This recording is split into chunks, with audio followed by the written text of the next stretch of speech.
My name is a little bit hard to spell, but if you look up Halifax, Nova Scotia, just where we are right now, location. So just search that. Yeah, search Halifax, Nova Scotia. Wait a moment. Yeah, you guys are in my daily vlog. You're gonna be on it soon. You excited? Which one though? Right here. This First one? page. That's my video. Okay. So subscribe, give me some ideas, give me some advice, tell me what I could be doing better. Okay.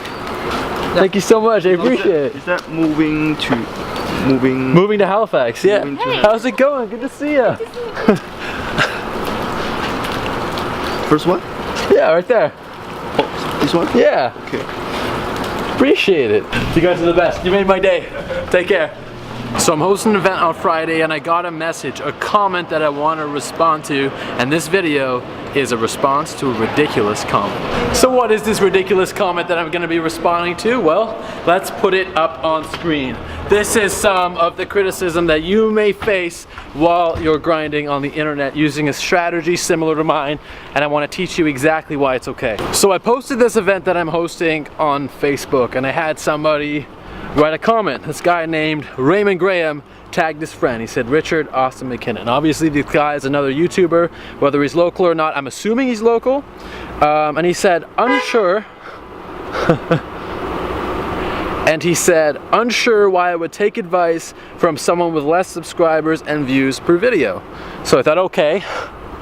First of all, my strategy isn't to get as many views or subscribers as possible, otherwise I wouldn't be making videos about Halifax. If I poured this energy into a niche that was more popular, I'd be cracking more subscribers, but obviously that's not my goal. I want a hyper-local, targeted audience so I can build a business foundation before I go national with it, before I go international with it, because the last thing you ever want is to be, you know, an online influencer who's not making the dough, who's not raking it in. So that's one of the biggest things. That was my goal, focusing and growing in the beginning. So I simply responded with my strategy. They had a bit of a conversation. Conversation went like, haha, I didn't even see that, just saw the YouTube thing. And then it was, guess we should start our own YouTube meetup. All for it, go ahead. But don't bring other people down who are, you know, they just don't have the same marketing strategy as you. I'm approaching a 6-figure income just as of this year, working in marketing online, growing my clients, building my base, and increasing my audience reach. So just because you have 30,000, 100,000, you know, 1 million subscribers doesn't necessarily mean that you're leveraging and juicing your audience in the same way to grow in power. I said I have 500 videos and my YouTube strategy is from search, similar to Roberto Blake, who's a YouTuber I very much respect and who's talked about this exact thing, having a lot of videos with less views before, and also like Jerry Banfield, who has 250,000 subscribers, but then if you go and look at his videos, have only a couple hundred views. So I said, with that strategy, my engagement is actually high. Like I have 6K, and if you compare my videos to Jerry Banfield's, I'm actually getting more engagement than somebody with 250,000 subscribers. So my strategy is similar to these people who are building online businesses and who are more finance oriented. I'm in Halifax, Nova Scotia right now. I don't want to make video game videos or prank videos and get 200,000 subscribers. I want a cult. I want a cult of 10K who are rabidly obsessed with me and my brand, so that when I actually grow and I branch out, not only do I have that initial audience and that initial following, but when I grow to 1 million subscribers, I have a cult at the base of it who will not only petition the world to buy into my brand, but will boost me to the stars. I don't know, I don't want to judge by the photo or judge by his comments, but I doubt he has a real business model behind it.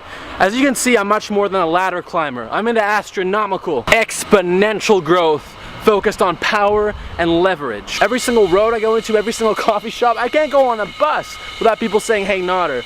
And I don't get the gratification just from the attention. I get the gratification because I know people are watching it because I gave them value. And here's the biggest mistake of it all. Nadernejad. Not trying to be that guy, but for people to be interested, you need more of a following. More subs, more views a month, So you can't really give the ins and outs of YouTube if your videos aren't bringing in the views per video. You can talk about tags, thumbnails and such, but you need to draw people in yourself before you can sell them yourself. What do you know about sales, Richard Austin McKinnon?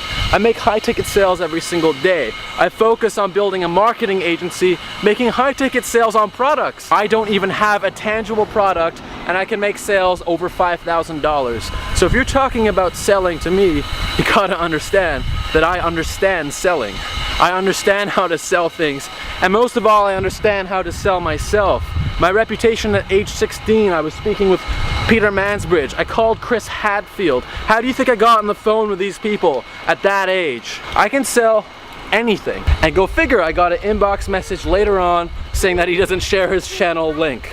So if you want to talk about who's brave enough not only to host the events, to provide value in the community, but who's going to be sitting at an audience of over 7 billion in the future, it's not an Nadernejad. If you want to jump on the bandwagon, smash the subscribe button, hit that notification bell, and be sure to stay tuned for the next video.